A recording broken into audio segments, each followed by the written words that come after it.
আপনারা হয়তো প্রায়ই শুনে থাকেন মালাক্কা প্রণালীর কারণেই সিঙ্গাপুর আজ এতটা উন্নত। কিন্তু প্রশ্ন হলো, এই মালাক্কা প্রণালী আসলে কি?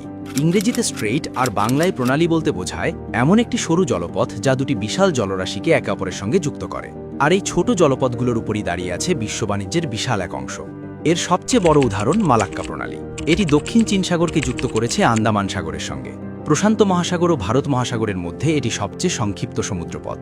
এই একটিমাত্র প্রণালী দিয়েই পরিবাহিত হয় বিশ্বের প্রায় 25% বাণিজ্য। প্রতি বছর গড়ে 94,000-এরও বেশি কার্গো জাহাজ চলাচল করে এই পথে। বিশ্বের আরেকটি অত্যন্ত গুরুত্বপূর্ণ প্রণালী হল হরমুজ প্রণালী। এটি ইরান ও ওমানের মধ্যবর্তী স্থানে অবস্থিত। সবচেয়ে সংকীর্ণ অংশে এর প্রস্থ মাত্র 21 মাইল। এই প্রণালী পারস্য উপসাগরকে যুক্ত করেছে ওমান উপসাগরের সঙ্গে। মধ্যপ্রাচ্যের তেল সমৃদ্ধ দেশগুলোর জ্বালানি রপ্তানির প্রধান পথ এটি। এই প্রণালী দিয়ে পরিবাহিত হয় বিশ্বের মোট এলএনজি গ্যাসের 1/3 এবং প্রায় 35% অপরিশোধিত তেল। এরপর আসে জিব্রাল্টার প্রণালী। এটি ইউরোপ ও আফ্রিকার মাঝখানে অবস্থিত। ভূমধ্যসাগরকে যুক্ত করেছে আটলান্টিক মহাসাগরের সঙ্গে। সবচেয়ে সরু স্থানে এর প্রস্থ মাত্র 8 মাইল। এশিয়া ও আফ্রিকার সঙ্গে ইউরোপের বাণিজ্যের সিংহভাগই এই পথ ব্যবহার করে। বসফরাস প্রণালী কৃষ্ণসাগর ও ভূমধ্যসাগরের সংযোগকারী একমাত্র জলপথ। রাশিয়া ও ইউক্রেনের মতো কৃষি ও জ্বালানি সমৃদ্ধ দেশগুলোর বাণিজ্য এই প্রণালীর উপর ব্যাপকভাবে নির্ভরশীল। এই প্রণালীর কারণেই তুরস্কের ইস্তাম্বুল পরিণত হয়েছে একটি গুরুত্বপূর্ণ বৈশ্বিক বাণিজ্য কেন্দ্রে। প্রতি বছর প্রায় 48,000 জাহাজ চলাচল করে এই পথে। এরপর রয়েছে বেরিং প্রণালী। এটি আর্কটিক মহাসাগরকে যুক্ত করেছে প্রশান্ত মহাসাগরের সঙ্গে। এই প্রণালীর দুই পাশে রয়েছে যুক্তরাষ্ট্র ও রাশিয়া। বিশ্ব বাণিজ্যের জন্য অত্যন্ত সংবেদনশীল আরেকটি জলপথ হল বাব আল মান্দাব প্রণালী। এটি ইয়েমেন ও জিবুতির মধ্যবর্তী অঞ্চলে অবস্থিত। ভারত মহাসাগরকে যুক্ত করেছে লোহিত সাগরের সঙ্গে।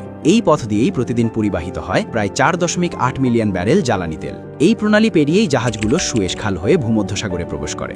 ডোভার প্রণালী ইংল্যান্ড ও ফ্রান্সের মাঝখানে অবস্থিত।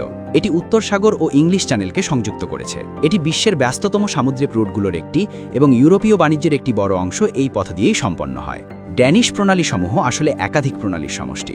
ডেনমার্ক ও সুইডেনের মাঝখানে অবস্থিত এই জলপথগুলো বাল্টিক সাগরকে যুক্ত করেছে উত্তর সাগরের সঙ্গে। সুইডেন, ফিনল্যান্ড, পোল্যান্ড সহ বাল্টিক অঞ্চলের দেশগুলোর এটাই একমাত্র সমুদ্রপথ। এই প্রণালীগুলোর মাধ্যমেই রাশিয়ার কালিনিনগ্রাদ ও সেন্ট পিটার্সবার্গ বন্দর বিশ্ব বাণিজ্যের সঙ্গে সংযুক্ত।